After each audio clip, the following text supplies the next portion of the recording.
Sherlock Holmes and Watson, it is told, were out camping in the woods one night. As they're looking up in the night sky, Holmes asked, "Doctor, what do you think when you look at the night sky?" Watson replied, "Well, sir, I first imagine all the stars I can see and all the emptiness between them. It really brings home our insignificance in the grand scheme of the universe." Holmes pops up from his sleeping bag and yells, "No, you fool, it means someone has stolen our tent."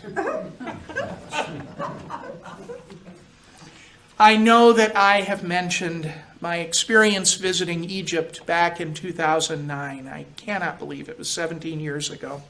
But a true high point, pun intended, of that trip was being able to go up Mount Sinai. 2/3 of that climb was while riding camels. The last third was accomplished by foot, including 750 stone steps placed on the steep incline in the last section up to the top. In order to get to the peak of Mount Sinai by sunrise, that was the goal, one had to be ready. That was about 6:30 in the morning, by the way. One had to be ready to go with one's camel to venture off at 2 a.m. It meant waking up at 1 a.m. And that's a whole other story. This was right. Yeah, it's a whole other story. At 2 a.m., it is both dark and cold. The Sinai Desert cools off so much at night that we were rightly advised to wear a coat and gloves, and I am glad that I did. Needless to say, coming down the mountain at 9 a.m. with 90 degrees, we did not wear coats and gloves.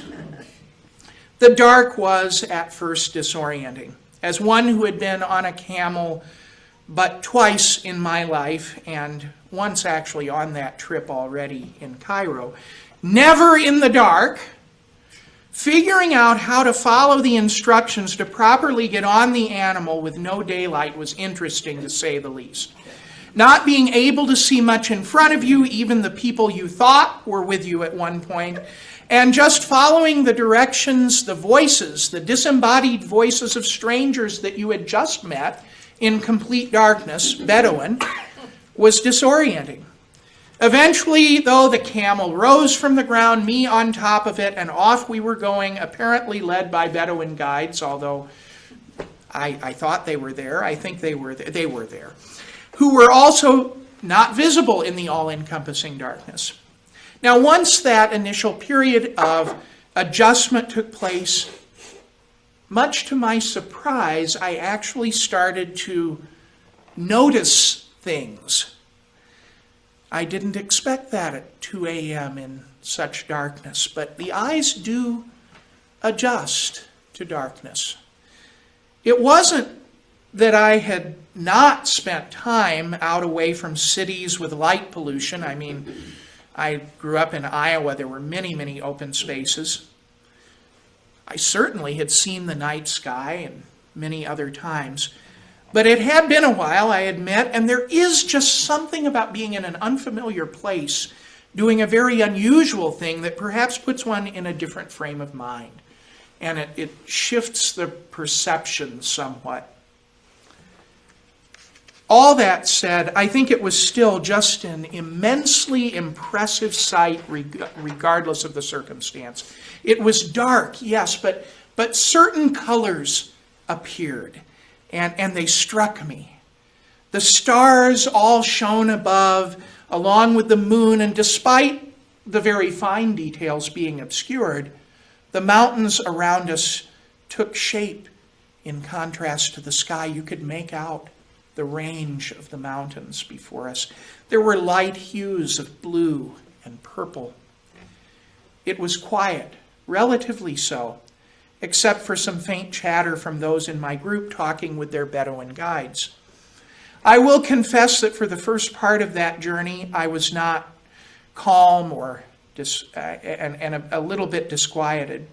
It was all such a new experience that it took me a bit to get acclimated to everything.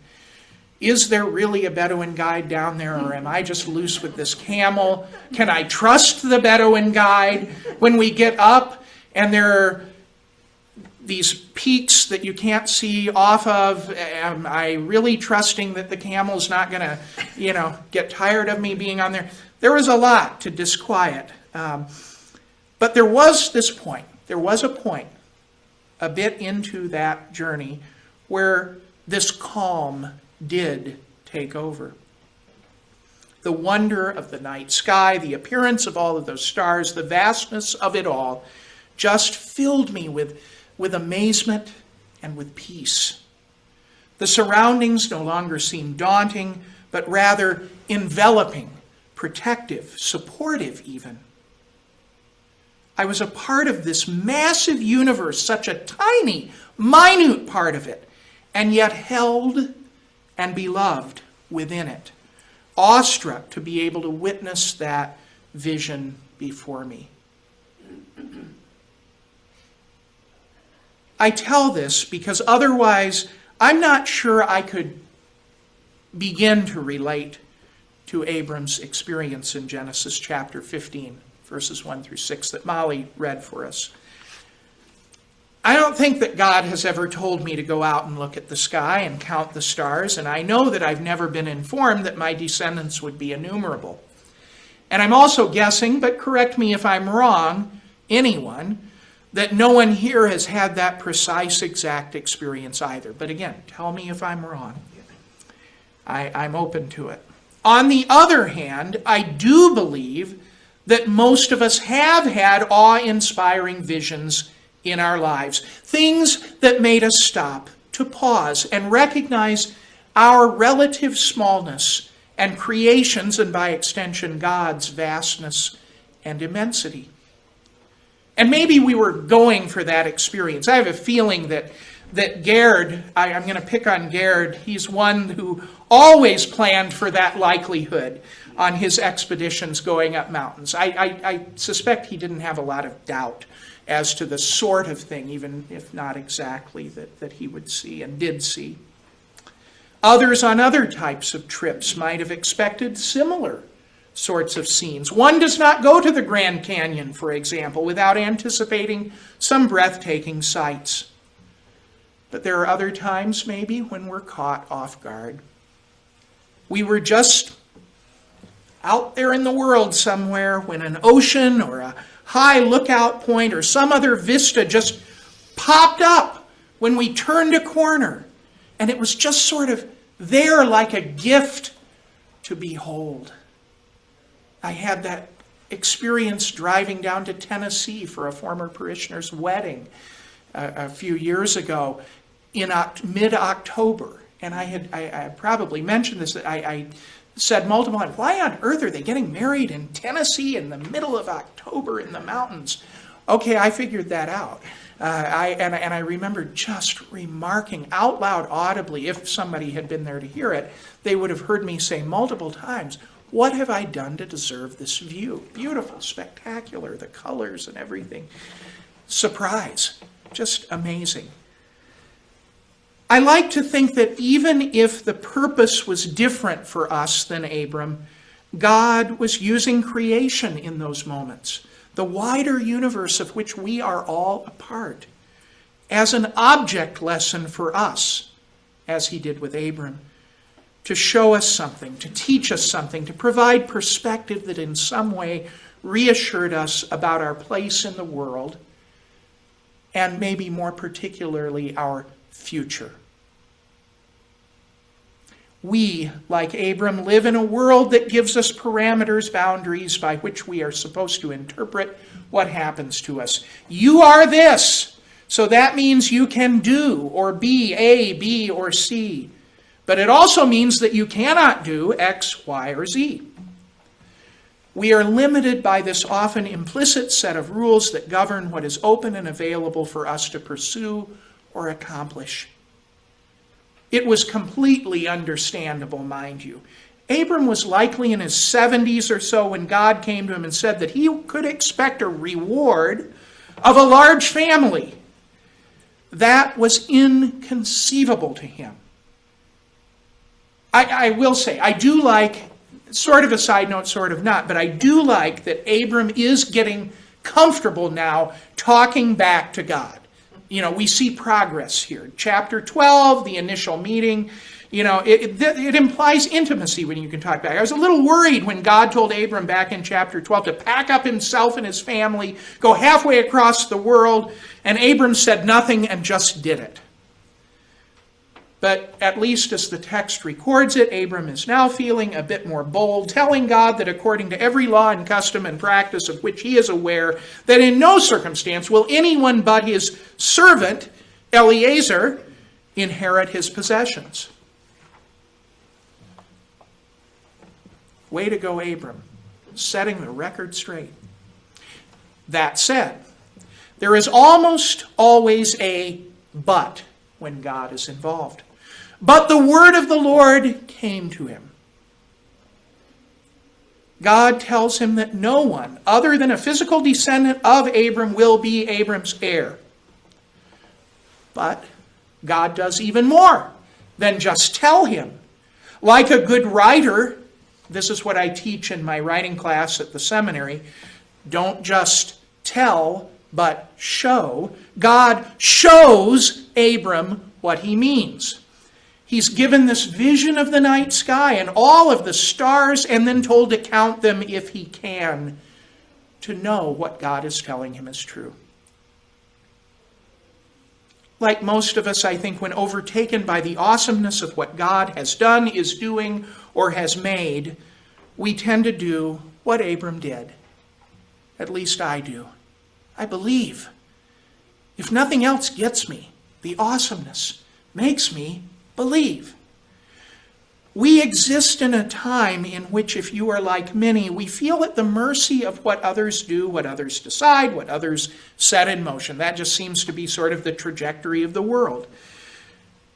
The world can, at times, seem out of control in various ways.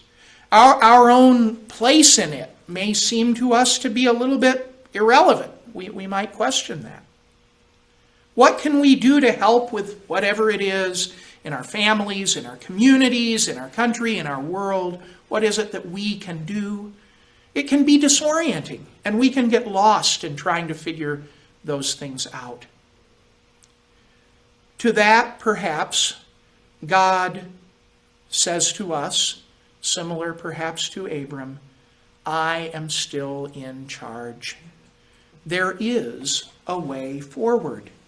There are still innumerable possibilities.